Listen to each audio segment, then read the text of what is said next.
Hi, welcome to Conscious Living Radio. I'm Tasha Simms. And I'm Marc Caron. And again, we're recording on Facebook Live. The station's still on lockdown, so the audio then will be sent over, and the show airs Wednesday, 6 to 7 p.m. I hope you're all hanging in there in this really interesting, long period of time that we're in. I don't know, it feels like transition to me, but I'm hanging in there. My jury's out. And it's interesting too, Tasha, because as we mentioned, we were actually the last show to air live out of the station. Right. And who would have thought that, we're pushing 9 months later. Yeah. And here we are adapting, finding new ways to, reach our listeners and, share, our work with the world. And, so I always look for the gifts in what's been around us and how we make it work. And this is one of the things that I've found has been kind of that blessing in midst of it all. So thank you for your adjustment to technology and things as well as we continue to do this. And I take a little pride in the bragging rights that we were the last live on the station. So I'm excited about our guest today too. So me too. Great. And I know that you also, I'll introduce Sylvia, but she also is a lifelong learner, and that's part of what's happening for all of us. I think we're learning a whole lot of things about ourselves and the world and technology, as you say. So let me introduce her. Sylvia True is our guest. She was born in England to parents who were refugees from Germany, moving to the States when she was a child. She's the author of 2 books, loves to travel to the Amazon, doing research in the rainforest. That'll be a whole other show. What are you researching in that rainforest? Because we like that. Her first book was called The Wednesday Group, and the novel that we're talking about today, Where Madness Lies, is the focus of our conversation. It's based on her family's experiences, how the past influences us. We're going to talk about the price of keeping family secrets, its impact on future generations.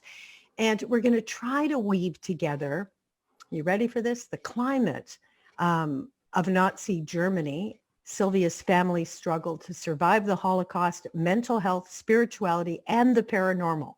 So yes, that is a tall order, but this novel, which I highly recommend, it's fascinating.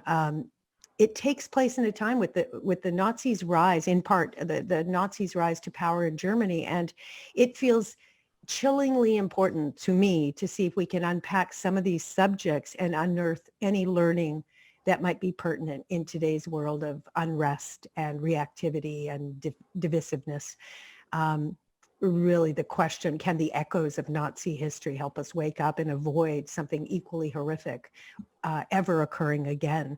And I think that question is super important, with January 27th being International World Holocaust Awareness Day. So welcome to the show, Sylvia.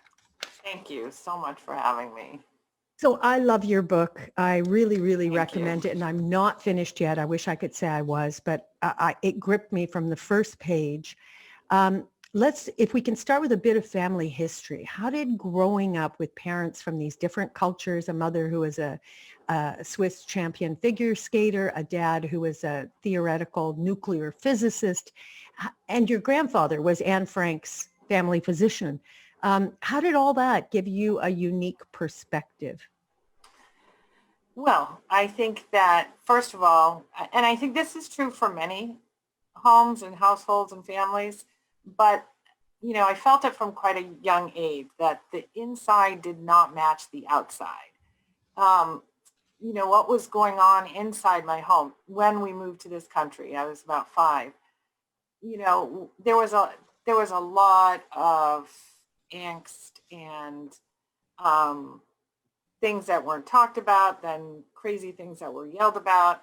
And the outside was just this sort of normal Midwestern suburb. And I never felt, I think that it's a theme throughout the book. Like I never felt like I fit in at all, because on the inside we had, sort of European furniture. My parents spoke German. On the outside, I had to pretend like a regular kid. Now, this whole idea of pretending is a really strong theme in the book as well. And I think many people feel that for all kinds of different reasons, that what goes on in their family, they don't let that really show. And I sort of expose everything. Yeah, there's a quote, if I may, Sure. about your mother. You say, my mother believed in pretending. Pretend you are strong, pretend you never feel nervous or anxious or, God forbid, depressed. Act, pretend you are Jewish in front of Jews, Christian in front of Christians. There is no harm in playing both sides. The inside doesn't have to match the outside. So in effect, and I agree with you, many families are saying, hide this, hide that, whether it's spoken or unspoken. Right. Right. But the key to anxiety, so Carl Rogers, for those of you who don't know, was the founder of client-centered therapy, defines anxiety literally as when your inside doesn't match your outside. So your mom is giving you the formula to create more anxiety. I mean, unknowingly, because she's Right. obviously trying Right. to save the family on some level. But in a way, that message that is perpetuated for all of us is a formula to create more anxiety, which I just That, thought was, I thought it was so fascinating. And I'm curious as to your relationship personally now with authenticity, because the beauty of being transparent when your inside matches your outside, it's not a lot of work. It may not be pretty, but I it's was not a just gonna lot of say, work. I was just gonna say, it's just so much easier, Yeah. right? You just get to be who you are, and it's like, yeah, I get it. It might not be perfect, Right. but perfection is the enemy of the good. That was something I did learn when I was growing up, and I do think that's true. This need that my mother's family and my mother had for perfection really did stem a lot from the Nazis and, their need to be perfect. Otherwise, pretty terrible things happen to you. So that is another like sort of grounding point of the Well, the novel. stakes are really high. People didn't have the Yes. luxury to be authentic because your Right. life depended on it, Right. right? Right. Yeah, on survival. So the message gets entrenched, and then I think what doesn't, although our society doesn't reflect it directly, that anyone's going to kill you at this point, although Right. that's questionable. The energy of it, the intensity and the importance of it is inherited, Right. right? I think that's so true. I mean, and I think that's what got passed down, really. A lot of what got passed down in our family was fear, anxiety, and shame. And shame comes along with that too. And shame was huge for me, just feeling ashamed if I didn't fit in, if I wasn't normal, if things didn't go well. I mean, it was just, there was so much shame. And I'm also a high school teacher, and I love my students. And I try to, give them the message. Although I teach chemistry, Right. just so you know, I don't teach wellness or anything. And yet I still I'm sort of preaching to them about being open about anxiety, mental health, that it's nothing to be ashamed of. Go and seek help. There are a million people out there willing to help you. And so I try to lower that shame in my classes as well, What do even you though it's think chemistry. right. What do you think the price is we pay for keeping these, whether it's secrets about the family or secrets about ourselves? What do you think the impact is? Well, it's tremendous, really. I mean, the amount that you said, I love that. Was it Carl Rogers? Carl Rogers, yeah. Yeah, that was beautiful. I mean, the amount of anxiety I think that people feel when they're locked down inside and when they're hiding, and of course that affects every relationship you have, right? Because if you're not authentic in your relationships, it, the relationship isn't going to be able to develop and grow, and Right. you lose out on the most. And I know this is going to sound a little cliche-ish, but you lose out on love. And really, I mean, what is more important than love? I mean, I'm not And, talking just about romantic love. I mean, any kind of love. And if you don't have that authentic relationship, you can't have that. that's right. Because even if they love you and say they love you and believe they love you, you are thinking, yes, but you don't know me because I'm Right, hiding it, right. right? Because I'm Yeah. hiding, I'm a fraud. That's not Yeah. really who I am. And it's hard. I mean, I think that age is a beautiful thing. I might not have said that 20 years ago, but Hmm. with age comes, the realization that, hey, I can do that. I can just be myself. And so what did your family have to do in order to survive? I know they had to flee. They left Germany. Right. What else? I think, yeah, physically flee. but I think even more importantly in some respects, I think repress. I think a lot of people who have had traumatic experiences, the way they survive is they try to compartmentalize them and put aside that. My father, so both my parents were born in Frankfurt, actually. They were born in the same city. They didn't know each other. My father's family was very intellectual. My mother's family was very wealthy and aristocratic. And I think that what my father especially, I mean, I remember growing up, he would mention his childhood in Germany before he fled, and he was beaten and abused. And I knew this from my mother much later on, but he would tell you how perfect and wonderful, his childhood was. And, my mother was similar. She didn't talk about her childhood, but what she did, she also, would repress any anxiety, any slight hint of depression, because that was in her family particularly dangerous.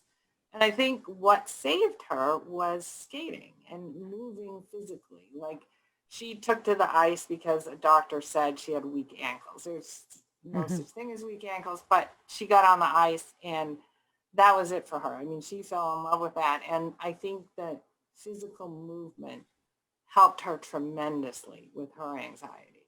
And, just thinking about it, even what the conversation we're having right now would have been, what's the word, verboten? Is that right in German? Would have been forbidden. Yes. And I was thinking, I read this piece where, so around in the 1930s, 38, the Nazi leaders, or at least top officials like Himmler and Goebbels, wanted to throw all psychiatrists and psychotherapists in prison initially.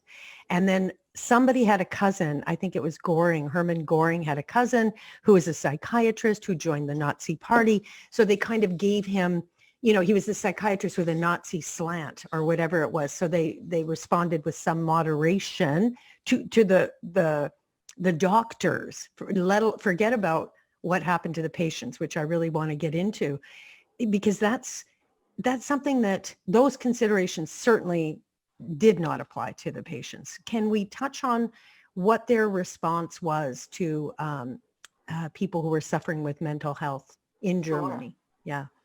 So first of all, it was around 1888, but long before this, that Sir Francis Galton came up with the whole idea of eugenics, right? And it was looked at as a biological thing. And in some respects it is.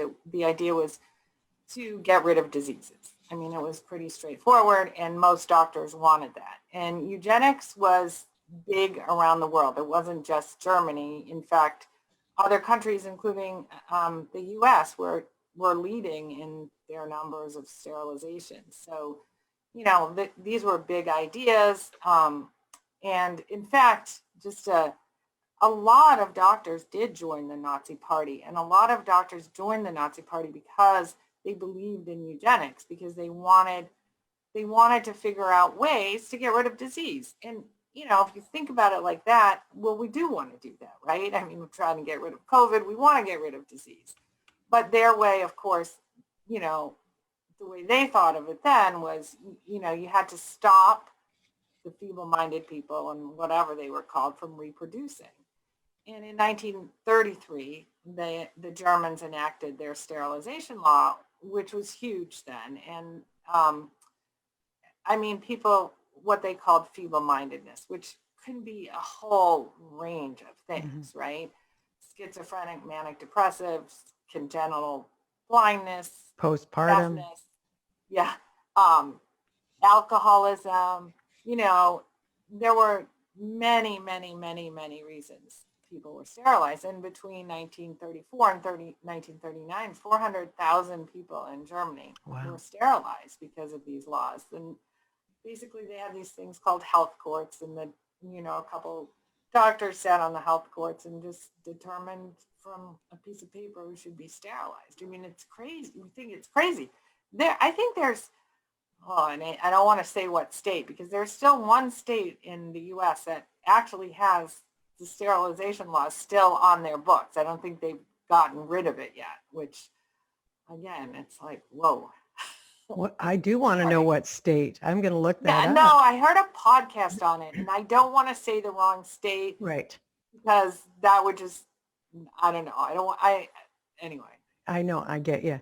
And the part that also shocked me, I mean, it's pretty common knowledge that any group that was radically different from their ideology was Right. was turned into an enemy on some level or other. Right. And so whether it was the Catholics, gypsies, homosexuals, um, or you were Jewish, of course, which was another primary focus, but I don't know that I've thought that much because it's not in my lineage around mentally people struggling with mental issues. But so when I read that there's that transcript from Dr. Brahm, who was, I guess, on trial after the war, Right. about the creation, he created the prototype for these gas chambers in the hospitals to euthanize, but they called it disinfecting. They called it disinfecting people and mercy killings using carbon monoxide. Right. I mean, I went, no, I haven't heard of that they actually call this guy and get him to come and consult about how to build these gas chambers in the concentration camps. It just stopped me in my tracks. And I went, I mean, we know it's awful. We know it was horrific. This is yet another layer of control and horrific kinds of actions that I don't have a file for, and I'm sure most people don't. Yeah, no, it's very interesting, and I think it's a lot of people I've talked to about this are really surprised to hear that basically, the gas chambers in the concentration camps were all designed in the mental hospitals. Yeah. I mean, that was really the Nazis' opening act. They figured out, how to choose their victims. I mean, they were very methodical about it. They built their gas chambers, their crematoriums, they pillaged the bodies. I mean, everything that happened in the camps happened in the mental hospitals. And those doctors from those mental hospitals, they were brought to the concentration camps to design those gas chambers there. So, I mean, it was their first act, before the whole genocide. Yeah, shocking. And, when it again, the feeling of, as you say, the people they decided needed to be euthanized, that criteria is so random sometimes. Right. Like there's the categories I've mentioned, okay, but there were also 30,000 German, non-Jewish German people, that were exterminated in Auschwitz, for example. Right, and right. We need to be talking about that. We need to, I believe, broaden the framework of what we're talking about and how horrific things can get. And it's not just a Jewish issue or some, right? It's human. It's a human, these are human violations, and they didn't come out of nowhere, right? There's something to understand about this. In fact, when they first started, and they did call them mercy killings, right? Because it was believed that these people were suffering and they would, they could be put out of their suffering by being killed. And in fact, initially, the Jews weren't going to give that gift, so to speak, to the Jews, the mentally ill Jews, because they were, they didn't need the kind of mercy that maybe the Germans needed. So, you're absolutely right. It's about, it's bigger than just about a race. It's, it's how do we treat other human beings and how do we label? I mean, in another completely a little bit off tangent here, but, in some cultures, and I love to study the paranormal, which is a completely different subject, I know, but, people who hear voices or see visions, in this country, they might be labeled schizophrenic and be locked up. In other countries, they're treated like, they have this gift of, yes, the paranormal, and one day they'll be a shaman able to heal. So it's just, it's so interesting how we label and classify and group and decide what's okay and what's a problem. right? Right. Well, since you brought it into the conversation, let's dive in a little bit. I thought paranormal would do at the end, but it's here. So Well, whatever. yeah, exactly. What's the difference between having a vision? Um, and I use the word download. I use it as part of my regular vocabulary. It's not a thought. It's a download. It feels like, so I wouldn't call it a vision. I'm not seeing anything, but it feels like I'm getting information.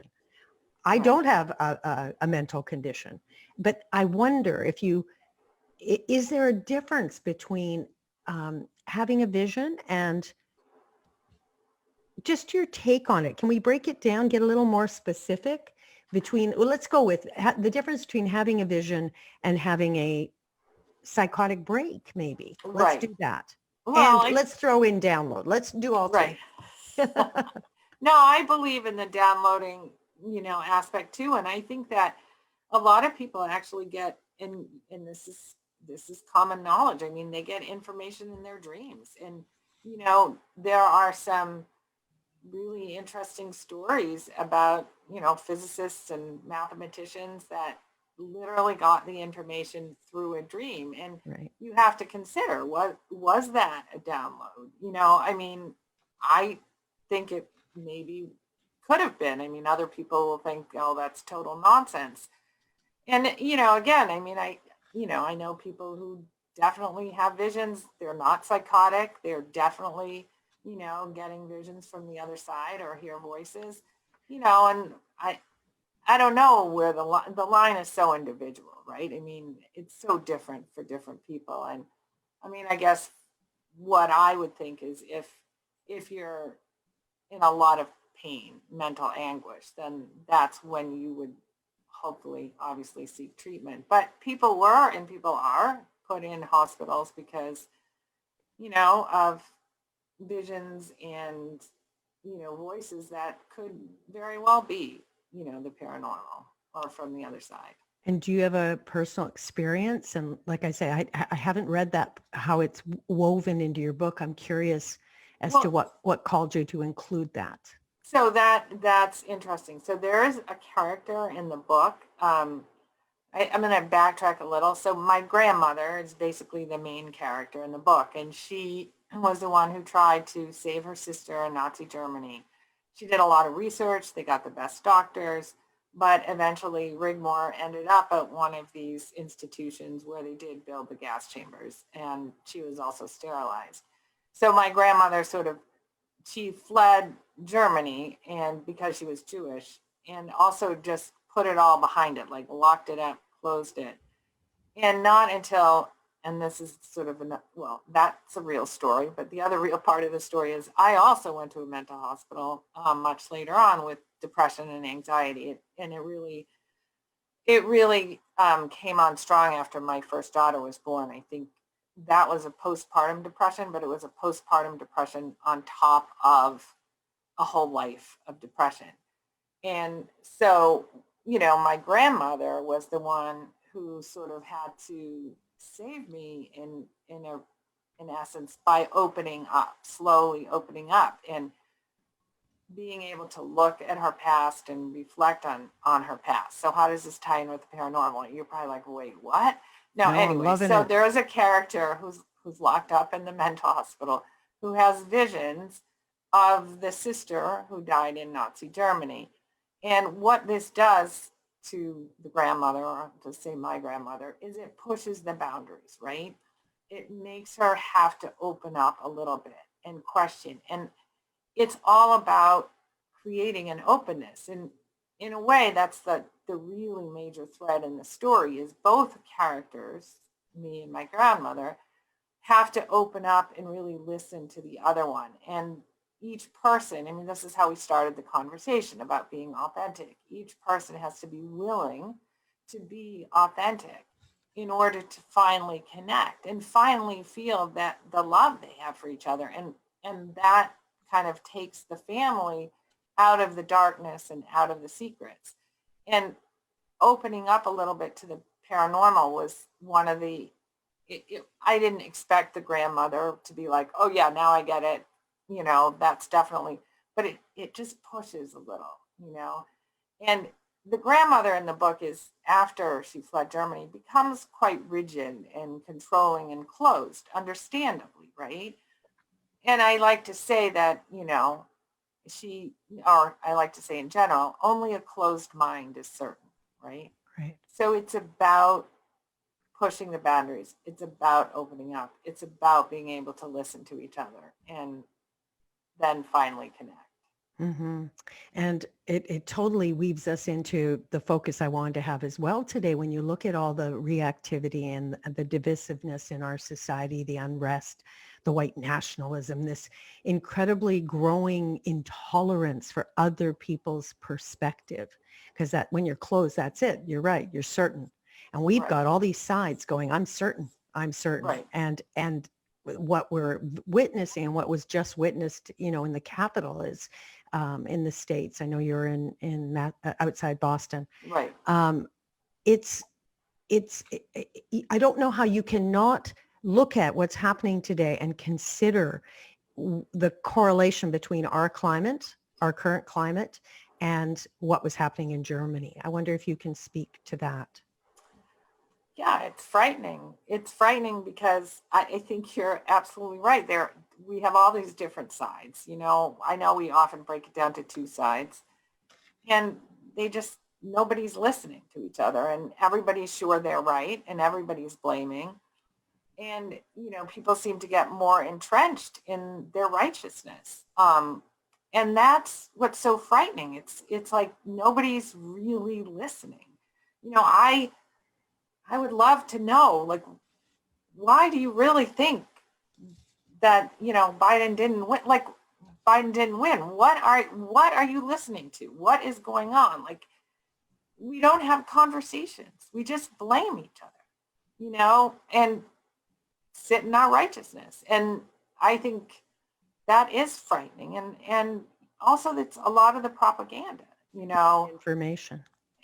Right. The information is, you don't trust it anymore. Anywhere. I mean, Marc and I were talking about that, Tasha, before you came on, and that to me is terrifying. Like, why aren't we don't feel on any which side. We often feel like the information we're getting is incorrect. And, you want to be able to trust your news stories, and you don't know what's slanted and what's not. I think that's really terrifying right now. A little quote, if I can read from, well, it's not that little. It's Timothy Snyder, who's a historian, but he wrote an article on what destroys democracy. And he said, fascism says nothing is true. Daily life isn't important. Facts aren't important. All that matters is the myth, one nation, the mystical connection with the leader, your allegiance to the leader.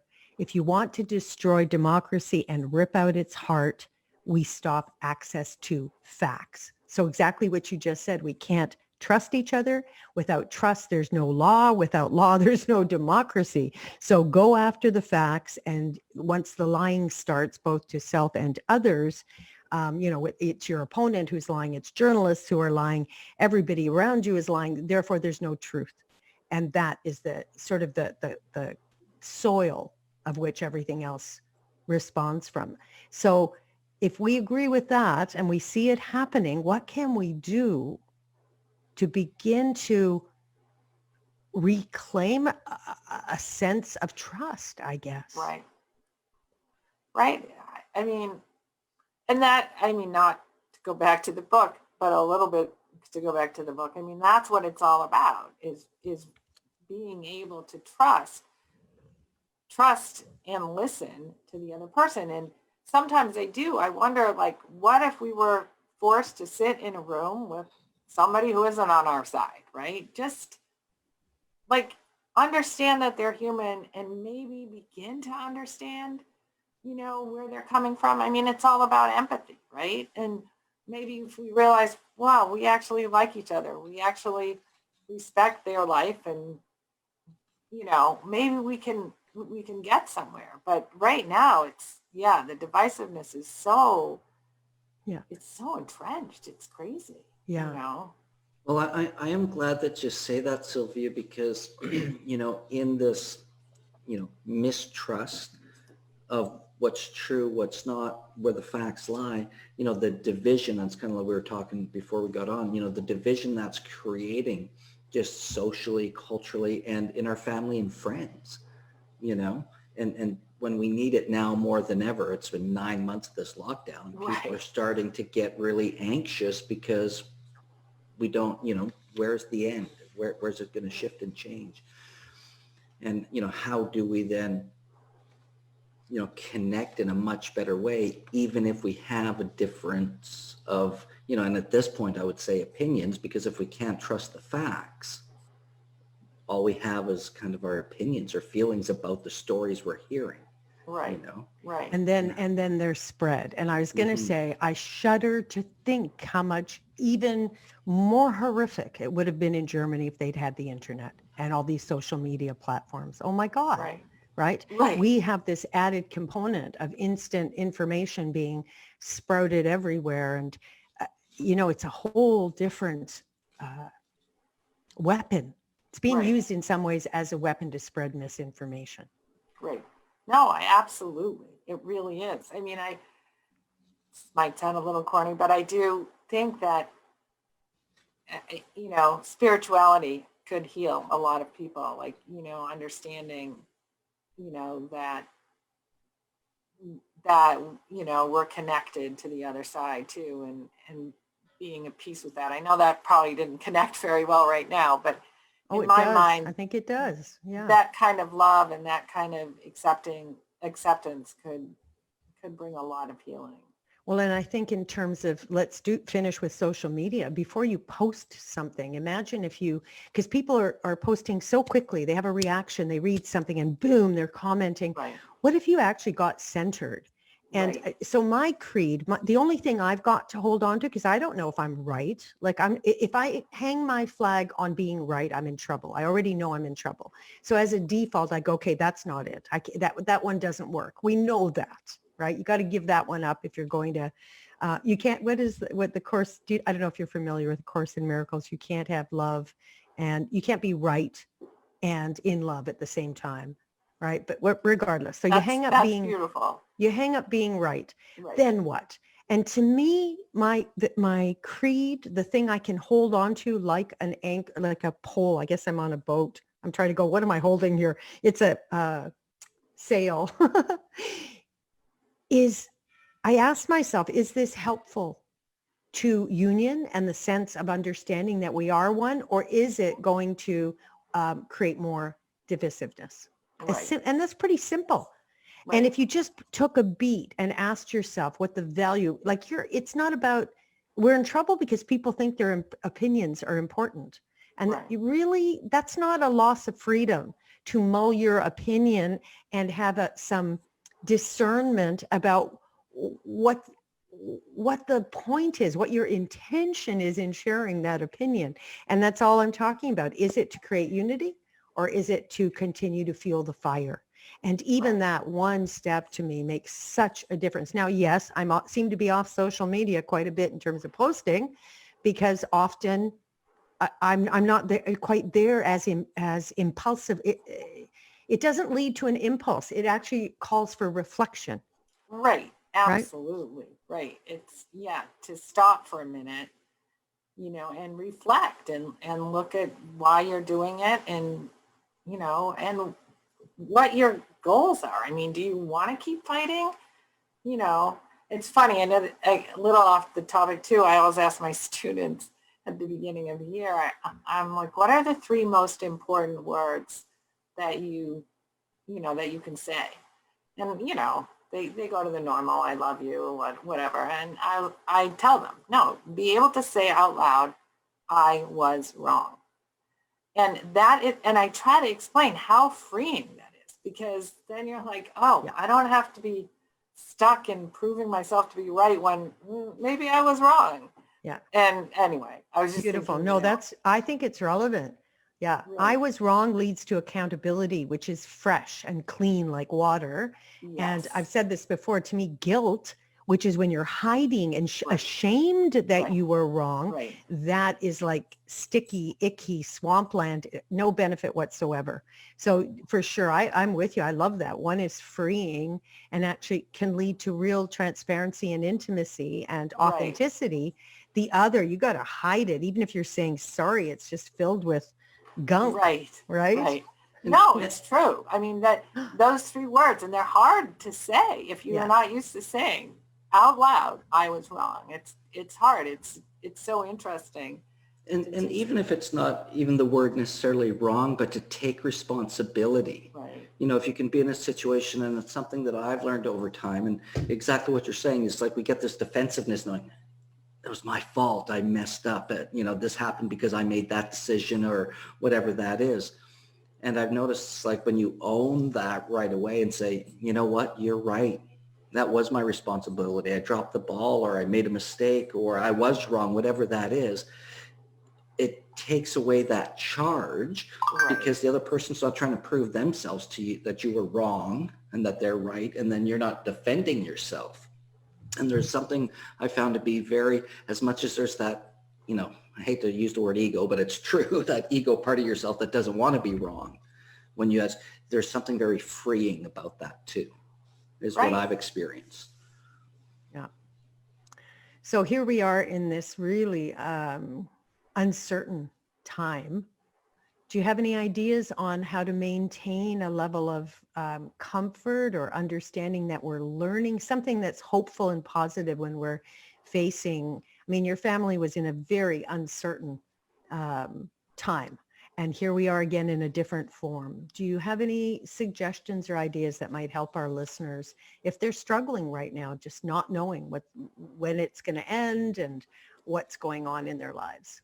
Yeah, well, one thing I've learned, which is it's difficult and it's been a life journey, is learning to really embrace the uncertainty and the change. And it's interesting because one of my daughters seems to be able to do that, no problem.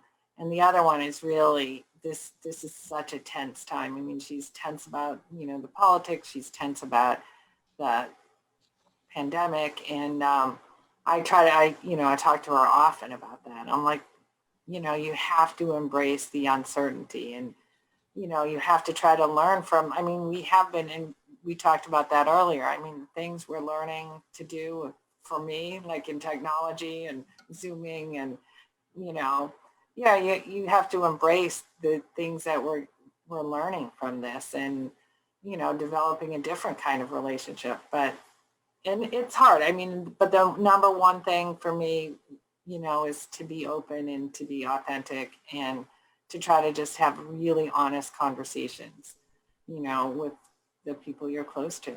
Mm-hmm. And I think for me, it's trusting, like a knowing that it's going to be okay, no matter what is happening, that we're actually all capable and resourceful. And if we're open, that we can move through something, even if it's tough, even if it's extremely difficult. Because I think safety for many people is when they know. That's how they find safety. So I'm going to do step 1, step 2, step 3, or it's like having a plan or having a structure. People find safety in that. And when you take that away, you're left with that feeling of uncertainty.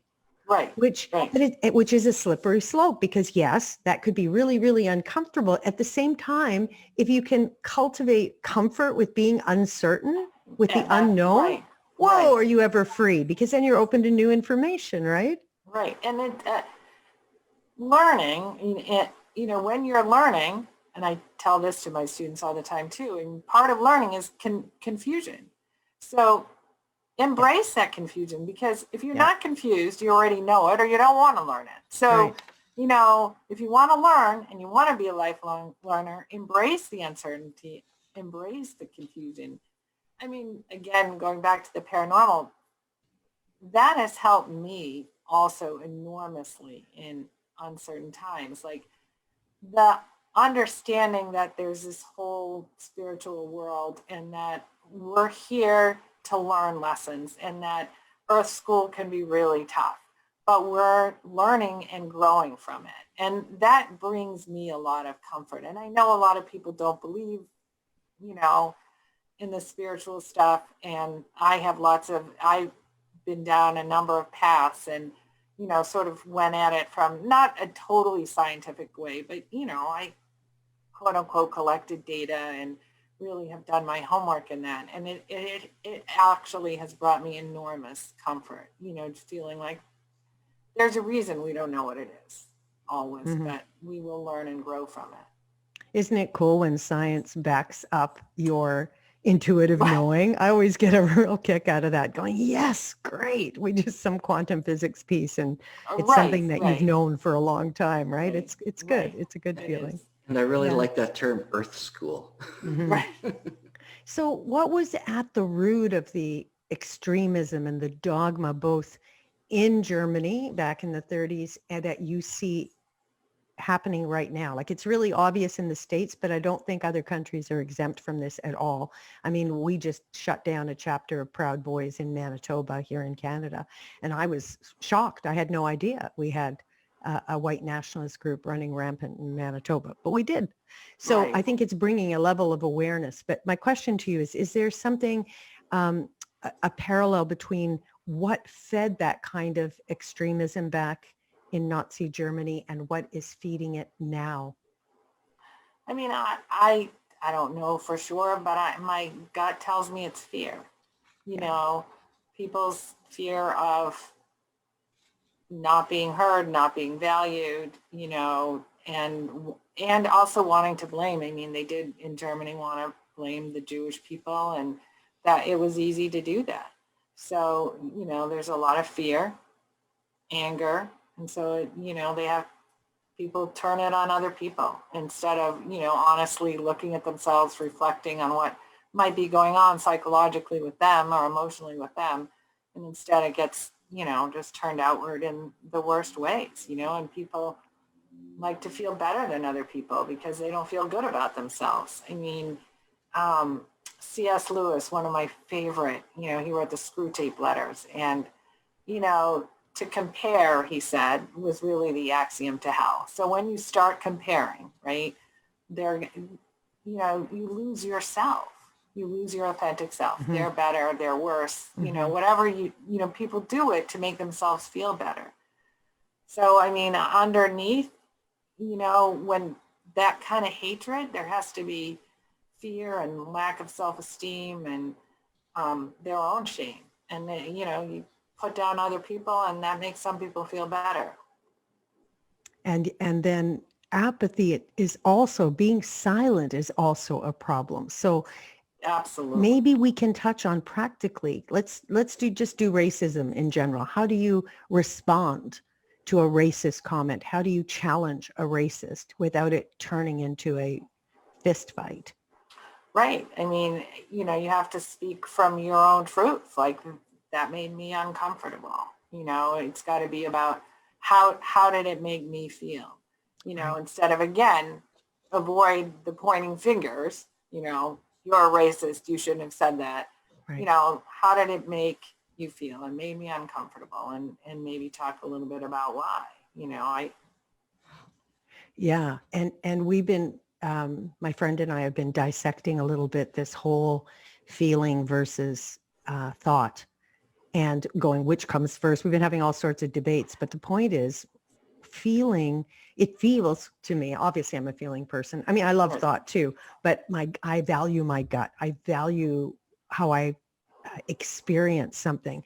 And there are times I can't even engage in a conversation because the feeling is so, if I gave it words, it would be simply no. Like it's a crystal clear no, like it's a boundary, it's a no. But the conversation around the recognition that you can feel and empathize, as you said earlier, with someone who's radically different. And it's harder to do when it's crossing your value system, like a racist. It's really tough. But imagine the fear that person must be running to have made meaning and created such thoughts that they believe genuinely that they're somehow being threatened by this person who's different than them. Right. So the feeling sounds to me like the beginning of a pathway to be able to speak, but not react if you're also aware of the thoughts that are happening at the same time. Right, Is that right. Yeah, no, that's beautifully said. kind of complicated, I know, Yeah, for no, radio, but yeah. no, it's great.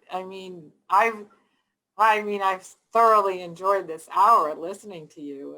I've learned so much, and Oh, I've loved talking to you too. And I know we only have about 5 more minutes. So I want to get back to your book if we could. Sure.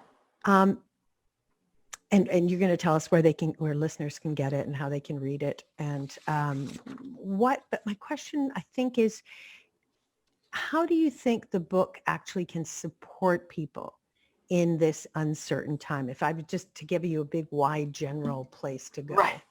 Yeah. Right. Well, first of all, it's about being open to the difficulties, especially to any kind of mental struggles. I mean, not hiding those within yourself, within your family. So again, I mean, that's so important for public discourse, right? Like, I'm struggling with this. This is making me really nervous. I'm feeling angry about this or whatever it is. And so it's about being open with those things, and also really just, again, listening and trying to understand each other and have that empathy, because that's what pulls the characters together in the end.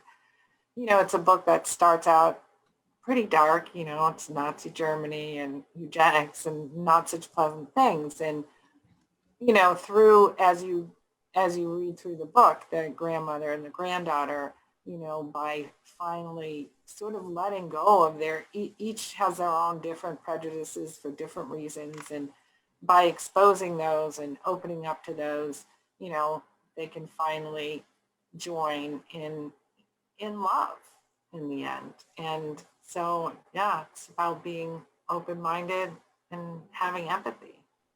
And if someone's listening who is struggling with mental health issues, or do you have a message for them that you'd like to share?